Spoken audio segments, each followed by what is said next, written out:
Crisi i transformació de l'economia. Al llarg del segle XVII, el conjunt d'Europa va viure una època de crisi econòmica, però també de transformacions importants. La crisi va afectar, sobretot, països com ara Espanya, Itàlia i Portugal, mentre que Holanda i Anglaterra van promoure canvis econòmics basats en la renovació de l'agricultura i del comerç marítim. L'estancament demogràfic i agrícola. La població d'Europa va tenir un creixement molt baix durant la centúria. A causa de l'alta mortalitat ocasionada per la guerra dels 30 anys i per l'expansió pel continent europeu d'una epidèmia de pesta bubònica. En general, la producció agrària es va estancar a causa de les guerres i de la falta de mà d'obra agrícola, però el problema més important era la productivitat baixa, com a conseqüència d'uns sistemes de conreu molt rudimentaris. Aquest creixement agrari escàs va provocar l'alça de preus i la successió de períodes freqüents de fam, que van fer que les epidèmies fossin més terribles. No obstant això, a Holanda i Anglaterra es va iniciar una renovació important de l'agricultura, que va aconseguir augmentar considerablement la producció, gràcies a l'aplicació de nous sistemes de rotació de conreus i la selecció de llavors. Aquestes millores van assentar les bases d'un creixement econòmic important, que es van consolidar amb la revolució industrial del segle XVIII. Renovació del comerç. Durant el segle XVII es van consolidar les rutes marítimes iniciades durant el segle anterior, però les antigues potències comercials com ara Espanya, Portugal, Itàlia i la Hansa, que era l'associació de les ciutats de nord d'Alemanya i del mar Bàltic, van entrar en crisi i el domini del comerç mundial va passar als Països Baixos i a Anglaterra. En aquest procés, el Mediterrani va anar perdent importància i van créixer els ports atlàntics de Sevilla, Lisboa, Anvers, Amsterdam i Londres.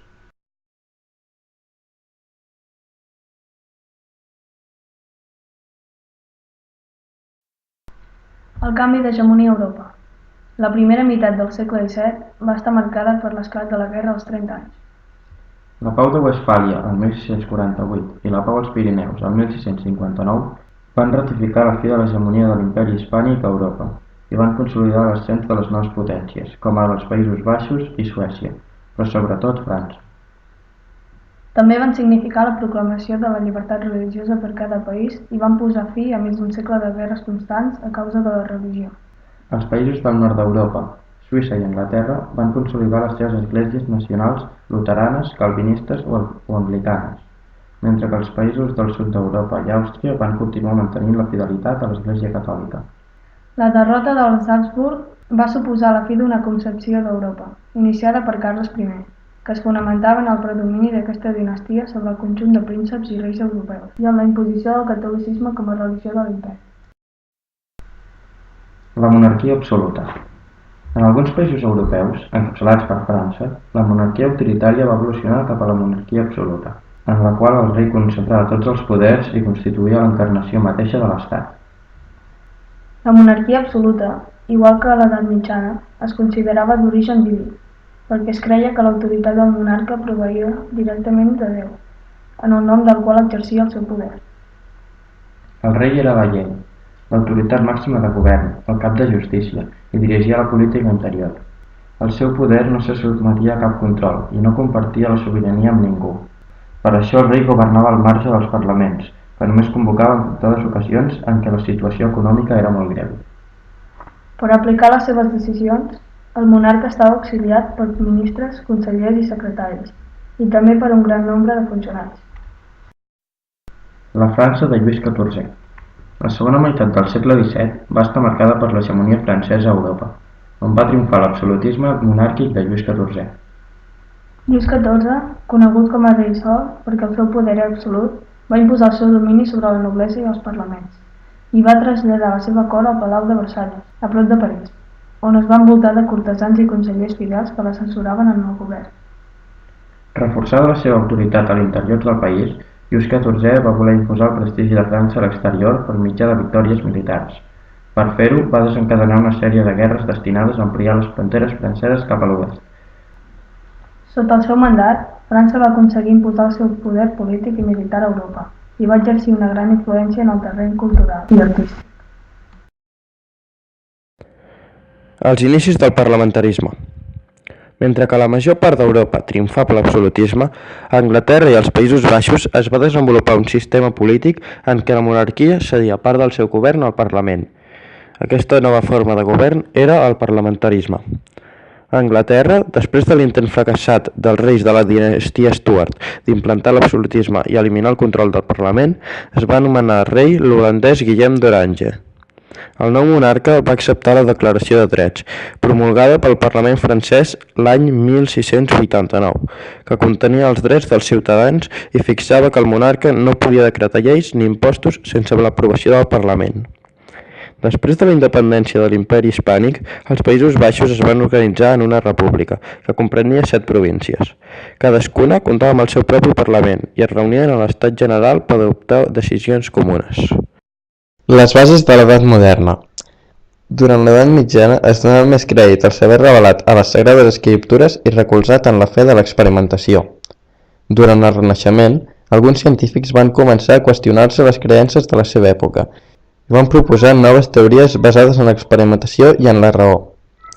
Al segle XVI, Nicolau Copèrnic, el gran precursor de la ciència moderna, va transformar el concepte que fins aquell moment es tenia de l'univers.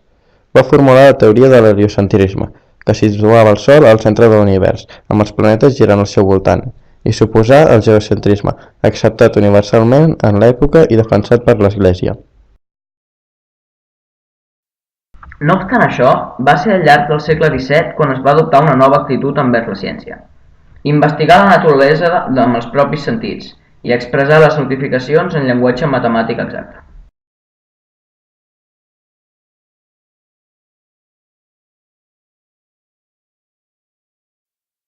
Els grans científics. El desenvolupament del nou pensament científic va ser degut, sobretot, a 3 pensadors que van obrir camí a la nova ciència: Galileu Galilei, René Descartes i Isaac Newton. L'astrònom italià Galileu Galilei va combinar la creació de nous instruments per a l'observació amb l'aplicació del mètode matemàtico-deductiu per als seus raonaments. D'aquesta manera, Galileu va ser capaç de reduir a lleis generalitzables els diversos fets observats. Ell mateix va perfeccionar el telescopi i els seus estudis van confirmar de manera definitiva la teoria heliocèntrica. El filòsof i matemàtic René Descartes va defensar la primàcia de la raó per comprendre la realitat. Va establir el dubte metòdic, necessitat de qüestionar tots els principis filosòfics i científics, i va proposar el llenguatge matemàtic com a model en el qual fomentar el coneixement. Isaac Newton va anunciar la llei de la gravitació universal mitjançant el mètode d'investigació científica. Després de l'observació del fenomen, venia la interpretació per mitjà de la raó per poder formular una llei matemàtica i comprovar-la. A l'inici del segle XVII, els científics eren ignorats per les forces polítiques, però a poc els poders socials es van interessar per la ciència. Així que alguns monarques i nobles burgesos rics van impulsar la creació d'acadèmies per promoure la investigació.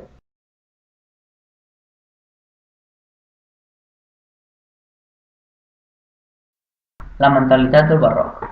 El barroc va proposar uns models estètics nous, en els quals l'equilibri i l'harmonia del Renaixement van ser substituïts per l'exaltació i la simetria. També es va buscar representar el moviment amb la utilització de formes còmplices.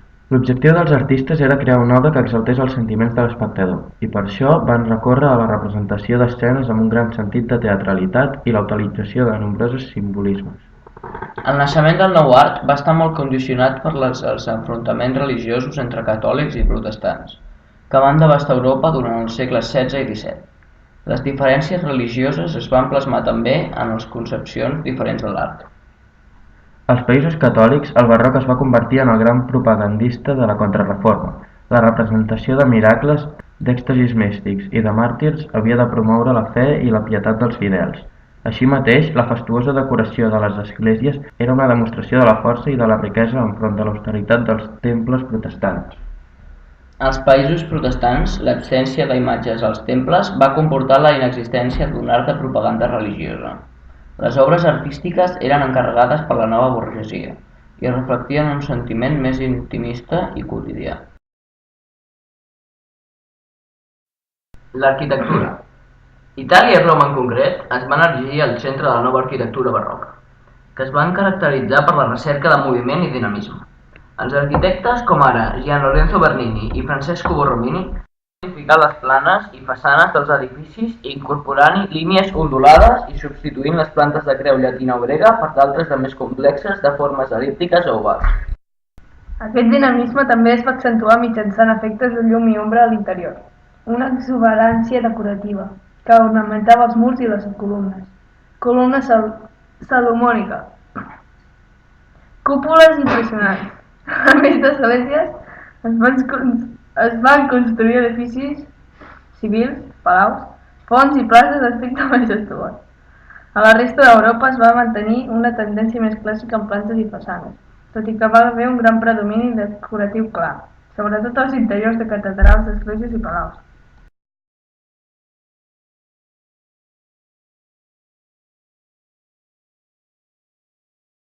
La pintura i l'escultura barroques. Característiques generals.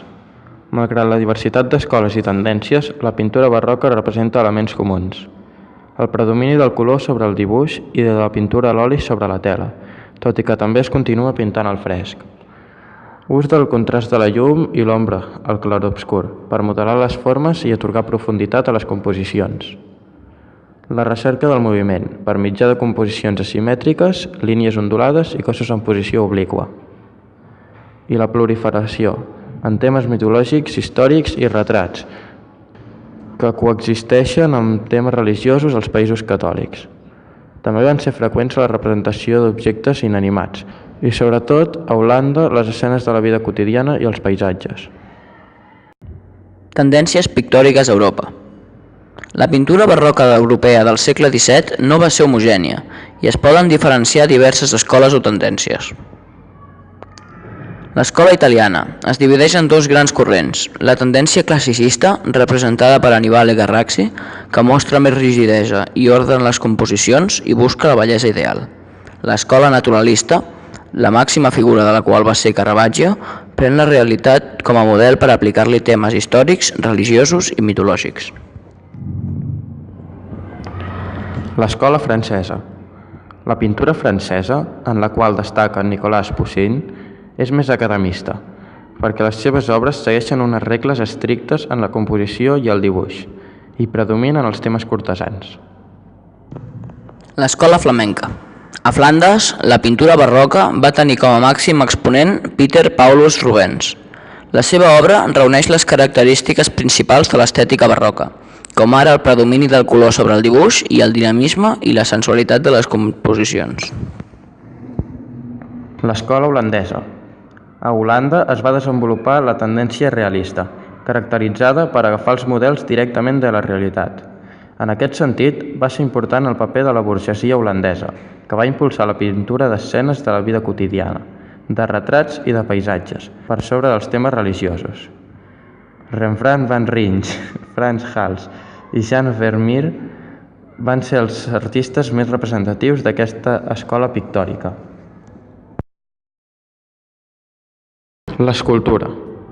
La representació del moviment també va ser l'objectiu principal dels escultors barrocs, que van utilitzar més línies corbes per donar la impressió d'equilibri inestable. També es representen els vestits i els cabells com si fossin agitats pel vent. També es busca l'expressió de sentiments com la dolor o alegria i els gestos dramàtics, amb la intenció de commoure i sorprendre l'espectador. El marbre, fins i tot de colors, i el bronze van ser els materials principals utilitzats, i preferentment es van esculpir temes religiosos i mitològics. L'escultor que millor representa i sintetitza aquestes característiques és Gian Lorenzo Bernini.